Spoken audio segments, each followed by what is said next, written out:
হঠাৎ করে একদিনের জন্য আমি আমার বাবার বাড়ি আসছিলাম। এসে দেখি আমার আম্মু আমাদের জন্য চিতই পিঠা বানাচ্ছে। শীত চলে এসেছে, চিতই পিঠা তো খেতেই হবে, তাও যদি হয় আবার মাংস কষা দিয়ে, তাহলে তো কোনো কথাই নেই। আসসালামু আলাইকুম এভরিওয়ান, কি অবস্থা সবার? আশা করছি যে যেখান থেকে আমার ভিডিও দেখছেন সকলে অনেক অনেক বেশি ভালো আছেন। চিতই পিঠা কার কার পছন্দ?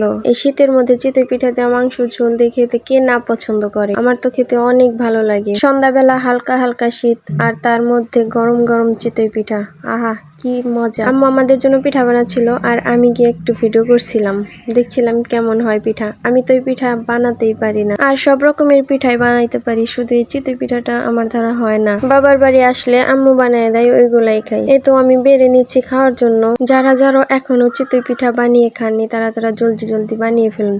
আর যদি আমার মতো কেউ বানাইতে না পারেন তাহলে আমাদের বাসায় চলে আসুন, সবাইকে চিতই পিঠার দাওয়াত রইল। আজকের ভিডিও এই পর্যন্তই। সবাই অনেক অনেক বেশি ভালো থাকবেন, আর যে যেখান থেকে আমার ভিডিও দেখছেন কমেন্ট করে দেবেন চিতই পিঠা কার কার পছন্দ। সবাই ভালো থাকবেন, আল্লাহ হাফেজ।